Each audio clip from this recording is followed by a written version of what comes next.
As a business-to-business marketer, your needs are unique. B2B buying cycles are long, and your customers face incredibly complex decisions. It's time you had a marketing platform built specifically for you. LinkedIn Ads empowers marketers to build the right relationships, drive results, and reach your customers. Make B2B marketing everything it can be and get a $100 credit on your next campaign. Go to linkedin.com/results to claim your credit. That's linkedin.com/results. Terms and conditions apply.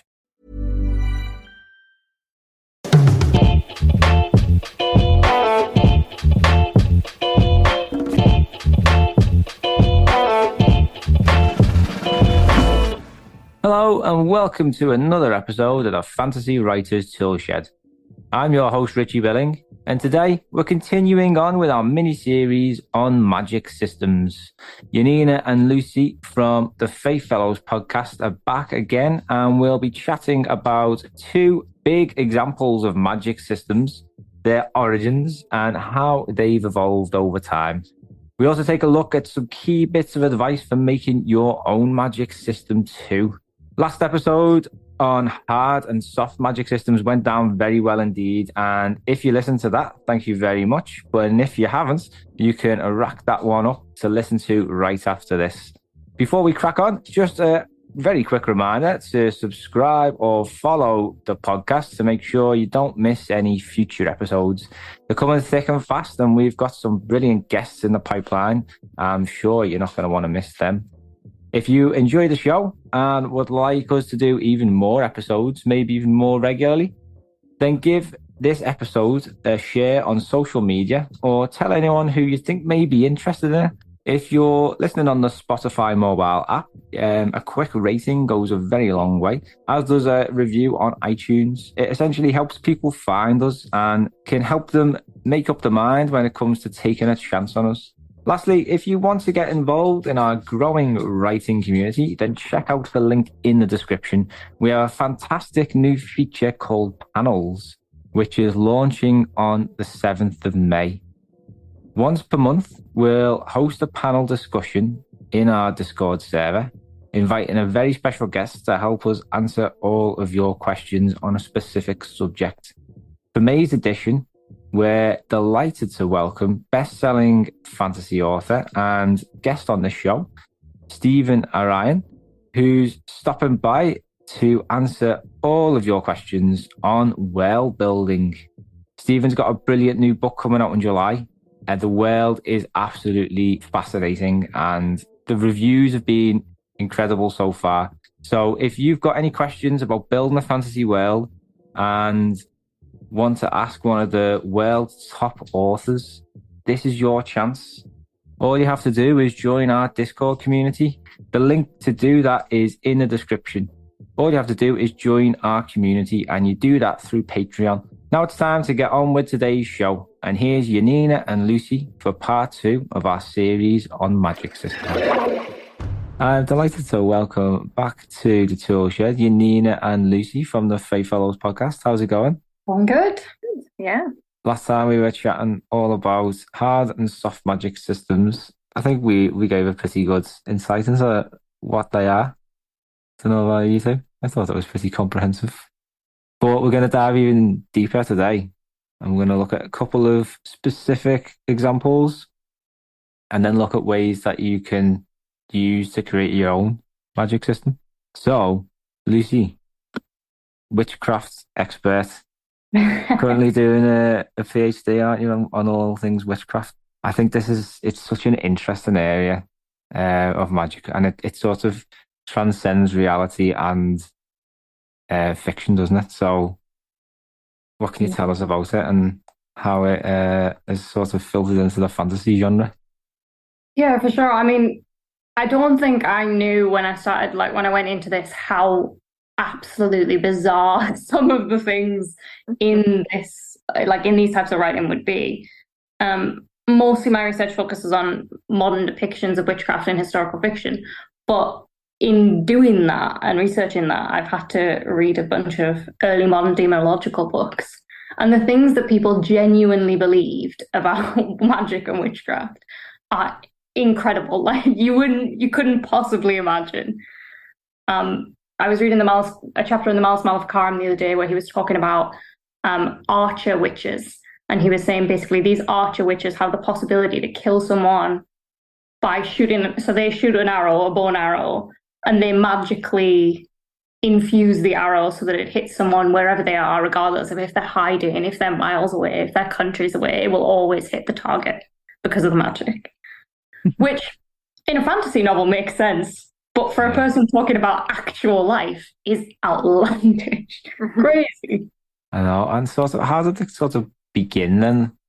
If we go back to sort of the origins of witchcraft. Yeah, so that's quite hard to say. It's kind of a chicken and the egg thing, where we don't entirely know whether witchcraft was kind of a religious thing first or a folkloric thing first, because of the kind of predating of writing and stuff. But actually witchcraft, the first mentions of witchcraft, I believe, are in the Mesopotamian era, so they're like way, way, way back. Yeah. We've always had witches. Greek society, they have witchcraft. Ancient Rome, they have witchcraft. We've always had them.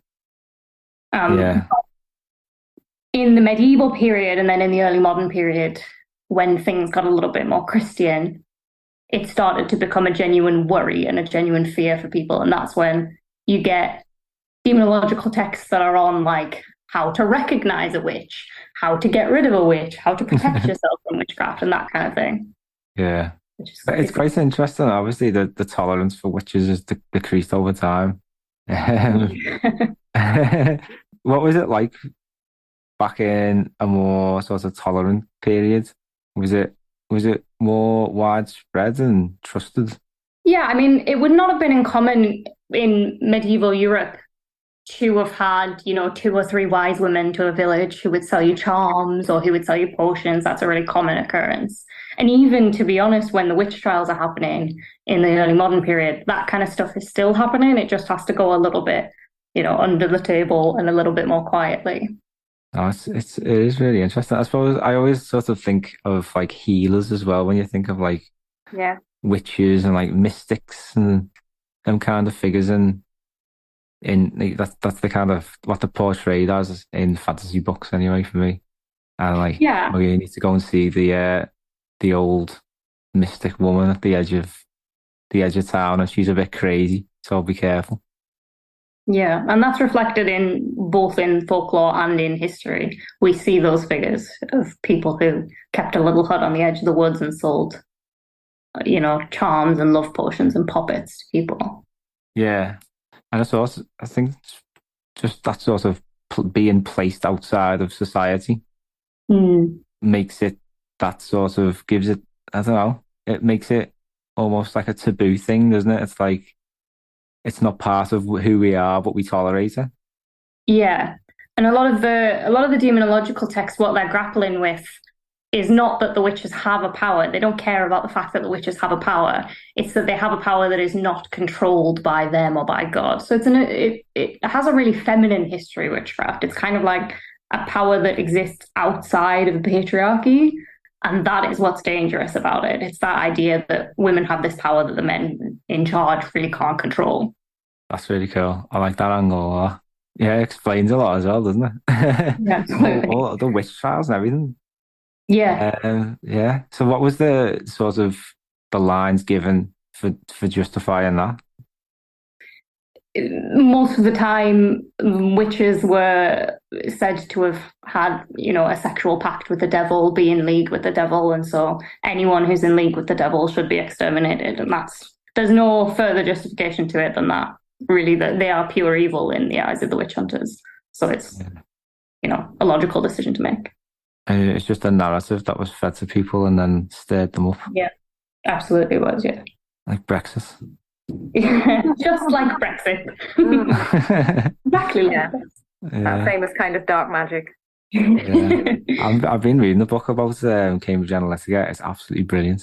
It's called Mindfuck by Christopher Wiley. Never really do book recommendations on this, but yeah, check it out because it shows how private companies harvested and used people's data to just feed them narratives that began to change or stir emotions up within them. And then Scary, very scary stuff. Anyway, back to witchcraft. I mean, have you got any examples of like stories involving witches? I'm trying to think of ones that would be appropriate to say in this context, because most of them are quite violent, but particularly in You the can do a Malice violent one if you like. particularly in the Malice Maleficarum, they're like oddly, like almost pornographic in some ways. They're like really awfully sexual in the worst ways. What, like a dominatrix kind of thing? No, well, yes, sometimes. And sometimes, like, there's a lot of talk of men getting cursed penises. That's that's standard in the Malice. Literally, there's like 10 chapters about that. But also, women like, cursed penis? Who knows? What kind of curses? Well, so like curses of like impotence and also of like just their penis disappears one day and they just don't have one anymore. That's another one that's mentioned quite a lot. And then the one that I think is the most like bizarre, that you have to have taken like a bizarre leap of logic, is that women, I don't know if it's like witches cut off the penis of men or like somehow magically steal it and then keep them in birds' nests in their house. That's mad. Birds' nests or cabinets just have a collection of animated penises. It's bizarre. Yeah. Truly bizarre stuff. There you go. That's plenty of inspiration for people listening at home. Probably not the most useful stories. Yeah. I mean, it just tells you what people will believe, you know? Yeah. Fantasy romance is all the rage at the moment. So there you go. Some penis cases. So what about Dungeons and Dragons? Because that is absolutely huge and it's been going on for decades, hasn't it? So magic has played a huge part since day one. I'm guessing it's evolved, has it, in that time, or is it stayed quite rigid? Well, it's sort of, there are obviously different worlds within Dungeons and Dragons. So there are, you know, you can do your classic, you know, the races and the classes that it all started out with, and they will still have similar spells. I mean, there's different editions again and all that.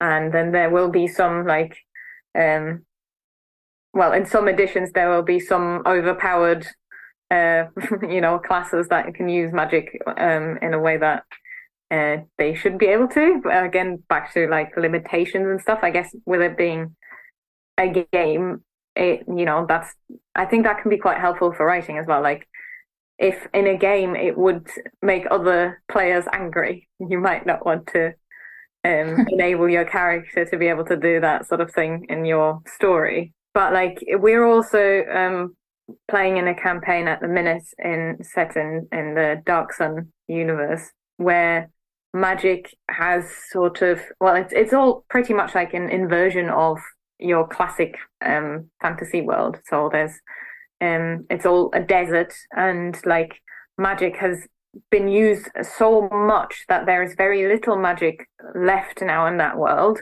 and it's destroyed a lot of the surrounding like nature and stuff. So you can use in that there's different sources for magic, but you can defile, for example, which means you pull magic and like energy out of the nature around you. And then basically you kill both the you know, the plants that you're pulling the energy out of, but also you make that patch of land completely infertile.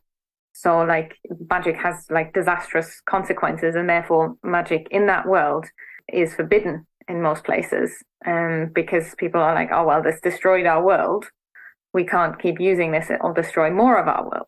So that's a really interesting world to play in, really. Yeah, I love the sound of that. Complete opposite to like what you usually expect from a fantasy world, but it's that cost and cause and effect kind of thing, isn't it? That we discussed in the last episode. And so, can someone steal the sort of energy from another person? Oh, I don't think. Well, we've never tried. It's probably possible. Now I'm thinking about it. Although it wasn't, and yeah, I think it is, because that's what Kalak was doing, right? Yeah, true. The evil overlord who was trying to turn himself into a dragon. Oh, nice.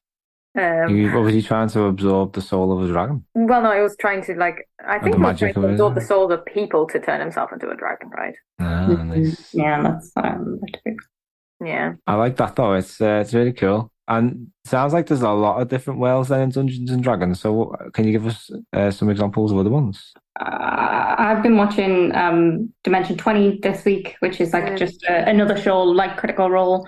He's playing at the moment in a kind of fairy tale clashed together world. So they've got all of the big like fairy tale books and fairy tale collections kind of smudged together. So you've got, I think it's called the Lullaby Lands, which is, they've got the classic like Miss Muffet and all of that stuff. And then they've got the Never After, which is like the princes, the princesses, all the Disney stuff. And then 1001 Nights with Shahrazad and Aladdin and Sinbad and the Sailors. So that's quite it's kind of a fun thing to see them like do fairy tales in a high fantasy sort of a setting. That's another one that I've been. No, it's interesting. Yeah, it sort of appeals to a wider group of people then.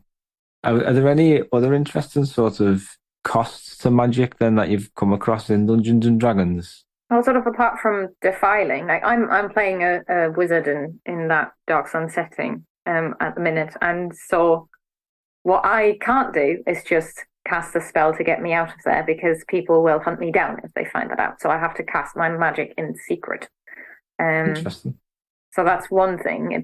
That's a big limitation on what I can do. Also, my party members don't like me defiling.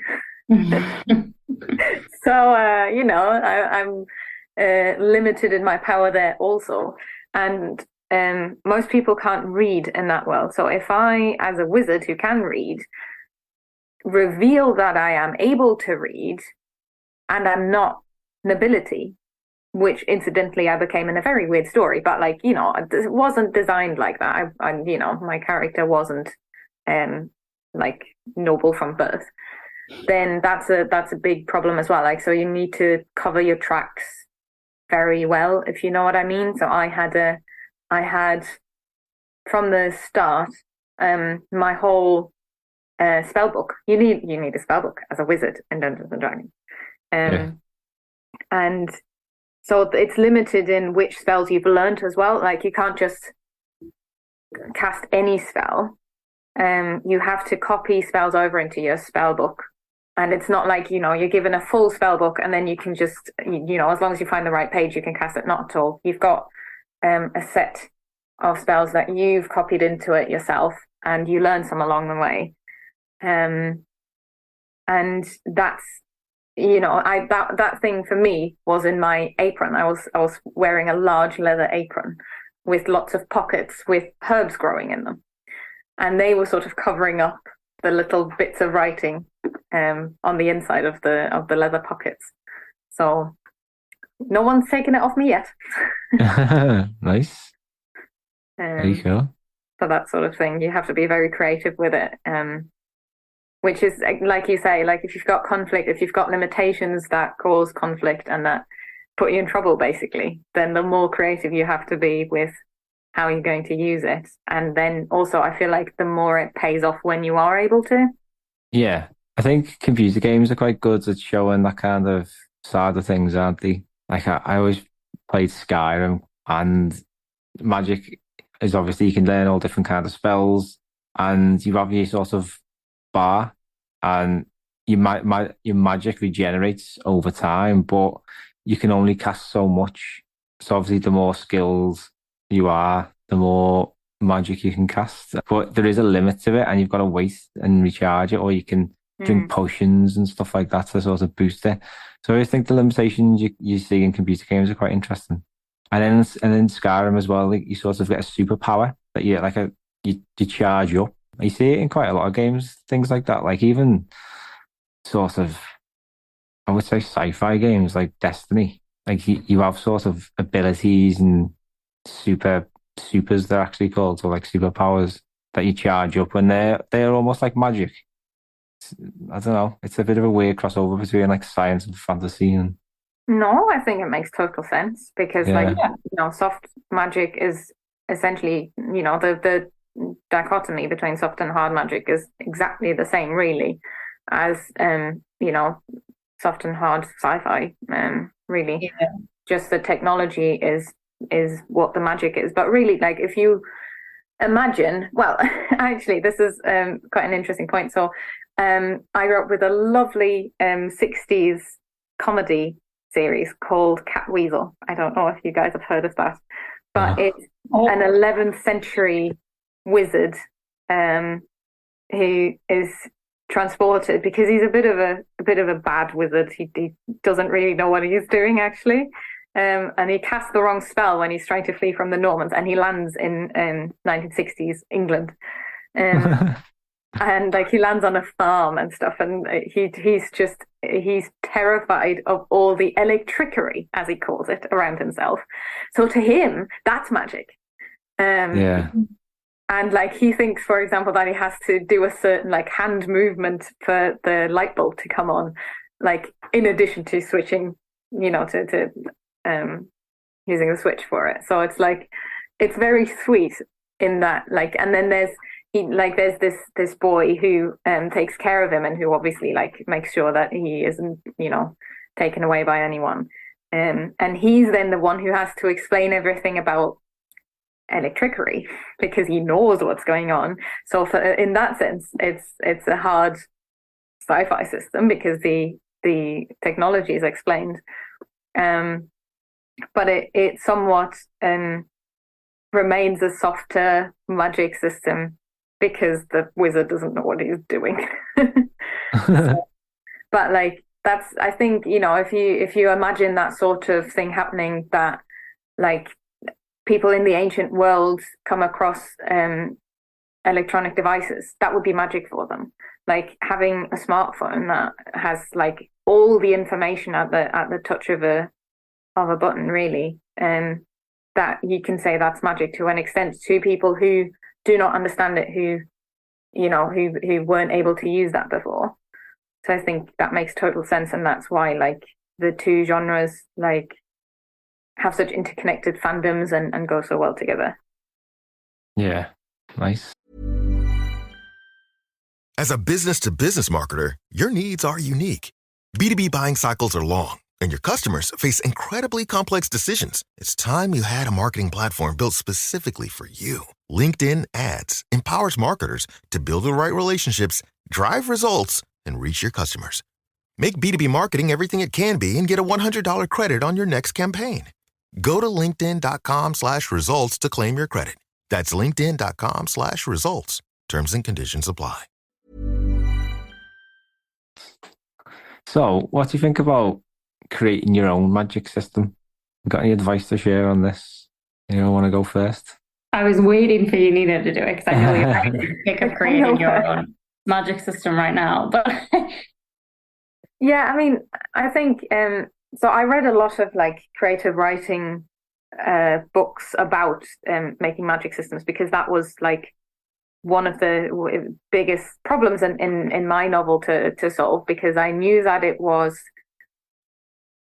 in a weird way, like not like the main point of the story. Like it's not all about casting spells all the time at all, but it's sort of key to the mystery that's solved at the end. And I didn't want it to be Deus Ex Machina, so I was like, I'd better get the magic system somewhat set up. And in my instance, the sidekick is the one who's got the magical abilities, rather than the protagonist, who's a dragon. But I think the main sort of points that I found in all those books was the limitations that we've already talked about. It's important for like any payoff in a story that there's payment in advance, be that sacrifices of some kind, of like resources, strength, or skill is another thing.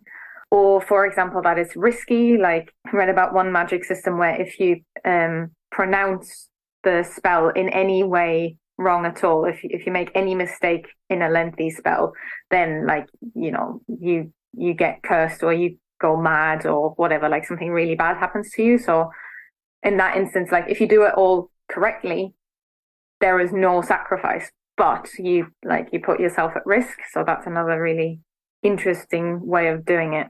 And I think it's just always answering the big question. If we have magic, why do we not have everything we want? And as long as you can answer that, then you have the ability to also make room for the things that magic can do that we can't do in real life.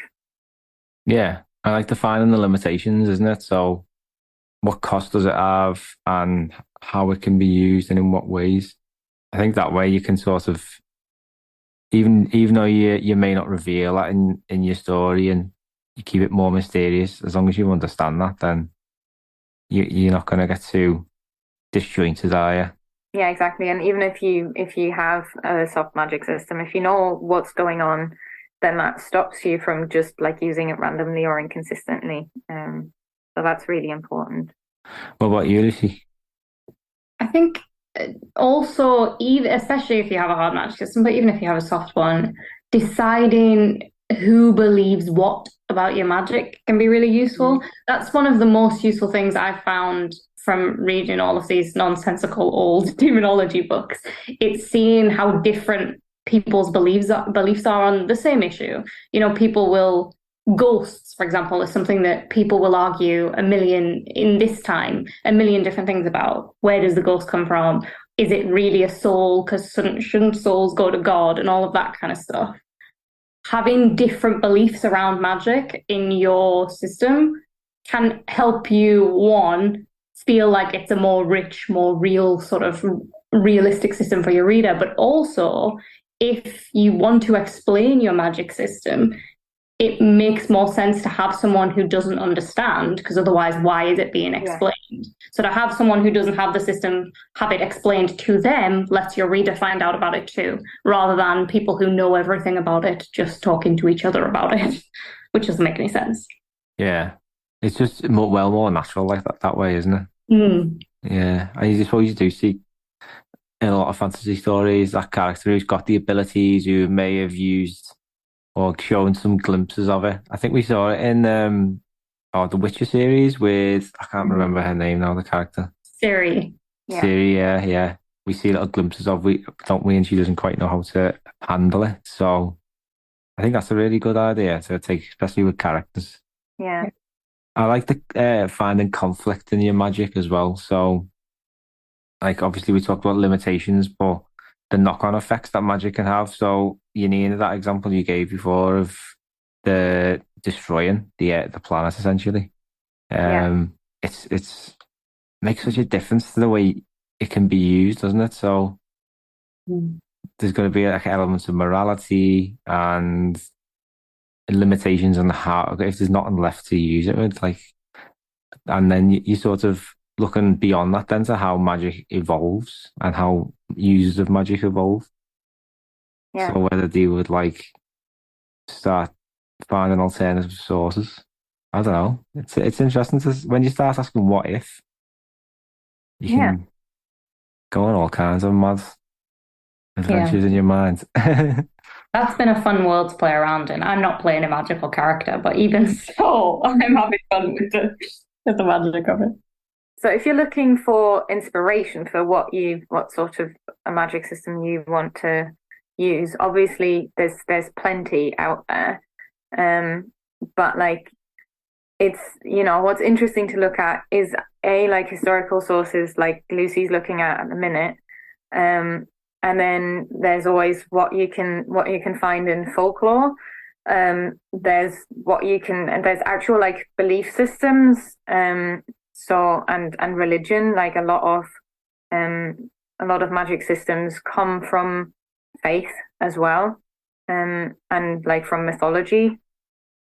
So you can educate yourself at the same time as like finding some inspiration for what you want to do, in existing like historical and religious beliefs, as well as it's probably like a good idea to look at what you grew up with and how you understood it, and like the books and the films and the games that you grew up with, to see what kind of magic systems they used and why you liked or didn't like them. Yeah.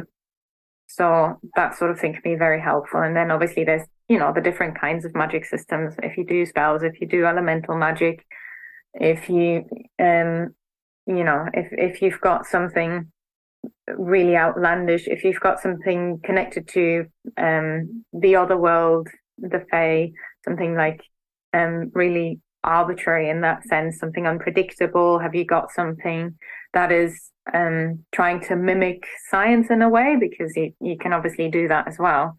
Yeah. So yeah, there's lots of ways of playing around with that, and there's so many stories out there that you can just have a look at and see if that's something that would fit into your world, really. Nice. Yeah, great advice there. And I always think if you get really stuck, there's loads of prompts that you can find online that might just sort of get the wheels turning in your mind.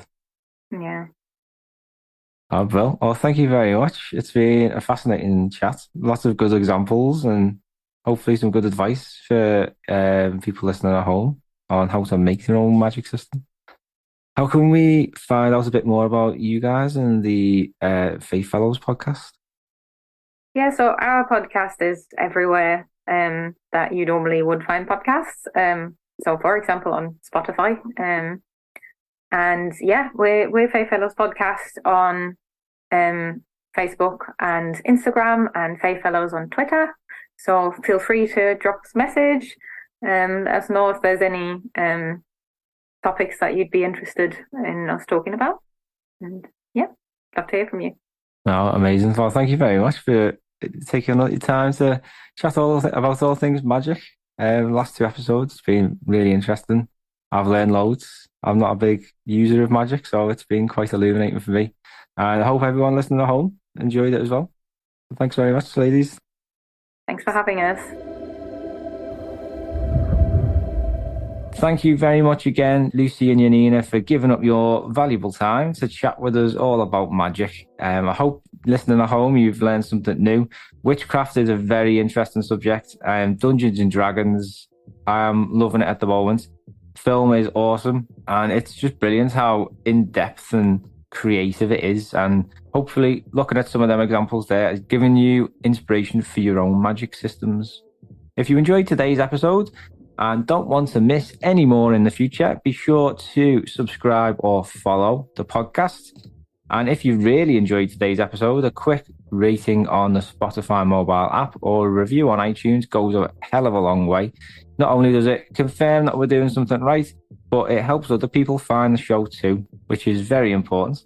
And you can also help us do that by sharing this episode on social media or telling anyone who you think may be interested. Don't forget, we've got on the 7th of May, the launch of our brand new feature, Panels. And this is a Discord community only feature. You can join that community via the Patreon link in the description. And on the 7th of May, we're hosting a panel made up of myself and a few brilliant writers from our community and a very special guest, Stephen Arndt. So you don't want to miss it. We're going to be talking all about world building, and it's your chance to ask burning questions you have about creating worlds to one of the best writers around at the moment. So to find out more, just click the Patreon link in the description. And that's all for today. We'll be back on the 14th of May with a brand new episode. And until then, keep on scribbling.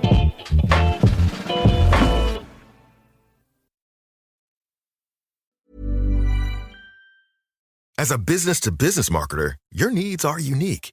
B2B buying cycles are long, and your customers face incredibly complex decisions. It's time you had a marketing platform built specifically for you. LinkedIn Ads empowers marketers to build the right relationships, drive results, and reach your customers.